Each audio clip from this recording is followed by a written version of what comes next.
Assalamualaikum warahmatullahi wabarakatuh. Anak-anak semua, apa kabarnya? Sehat?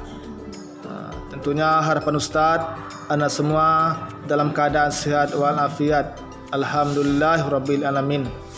Baik anak-anak semua, untuk hari ini kita lanjutkan pembelajaran kita tentang bersuci dari najis dan bersuci dari hadas. Sebelum kita masuk kepada materi pembelajaran kita, Ustaz akan membacakan kompetensi dasar dari pembelajaran kita ini, iaitu kompetensi dasarnya bagaimana Ananda dapat memahami ketentuan bersuci dari najis dan bersuci dari hadas besar berdasarkan ketentuan syariat Islam.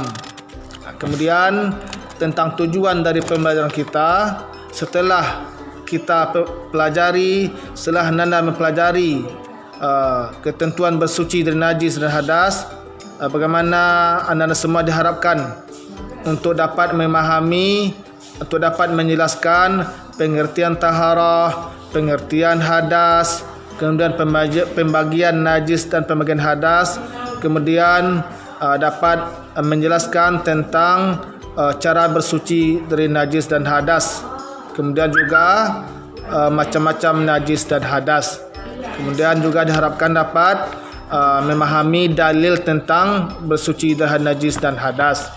Baik anak-anak semua, itu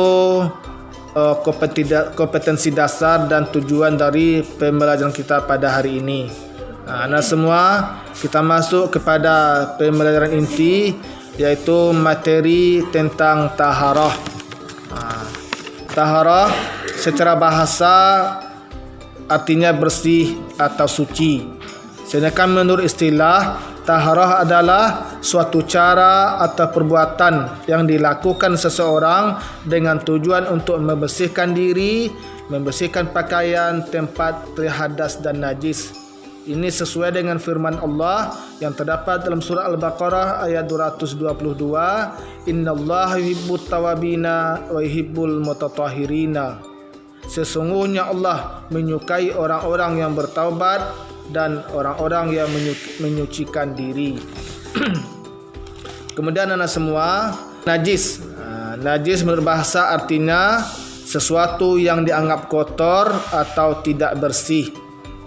Sedangkan najis menurut istilah adalah sesuatu yang dianggap kotor oleh syarak.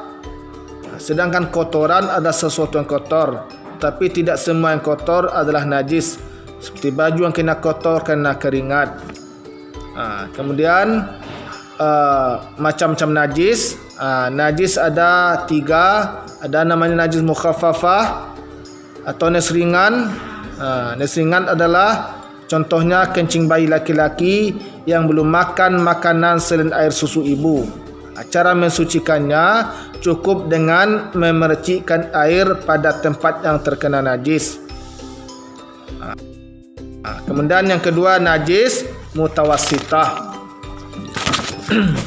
Najis mutawassitah atau najis sedang, iaitu najis yang diyakini adanya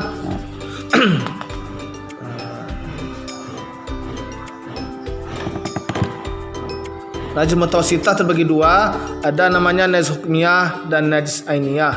Najis ainiyah, najis yang ada zatnya, ada ciri-cirinya, ada bau, warna dan rasa.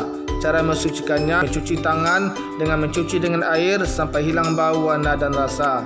Sedangkan najis hukmiyah, najis yang diyakini adanya tetapi tidak jelas zatnya, baik bau, warna atau rasanya.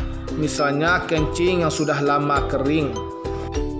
Kemudian yang ketiga, najis mughallazah. Najis mughallazah adalah najis berat. Yang termasuk najis mughallazah atau najis berat itu jilatan anjing dan babi. Cara mensucikannya yaitu dengan mencuci yang terkena najis sebanyak 7 kali dengan air, dan yang salah satunya itu digunakan atau dilumuri dengan tanah. Itulah 3 macam pembagian najis, contohnya dan cara bersuci dari yang terkena najis tersebut. Kemudian anak kami semua, anak ustaz semua, Kita masuk kepada hadas. Ya, hadas adalah suatu keadaan yang tidak suci dan tidak dapat dilihat. Itu hadas. Suatu keadaan yang tidak suci dan tidak dapat dilihat, tetapi dia wajib disucikan untuk sahnya ibadah. Itu hadas. Suatu keadaan tidak suci dan tak dapat dilihat, tetapi dia wajib disucikan untuk sahnya solat. Kemudian hadas ini terbagi dua, hadas kecil dan hadas besar. Yang termasuk hadas kecil itu buang angin, buang air besar, buang air kecil. Untuk mensucikan dari hadas kecil itu dengan berwudu. Kemudian hadas besar, yang termasuk hadas besar itu inzalul mani, keluar air mani, melakukan hubungan badan, haid, selesai nifas, habis melahirkan. Cara bersuci dari hadas besar itu dengan mani wajib. Baik anak semua, itulah pengertian hadas, kemudian cara bersuci dari hadas. Anak semua, barangkali itu pembelajaran kita pada hari ini terkait bersuci dari najis dan bersuci dari hadas. Mudah-mudahan anak semua dapat memahaminya dan dapat mengamalkannya dalam kehidupan sehari-hari. Itu saja dari Ustaz. Assalamualaikum warahmatullahi wabarakatuh.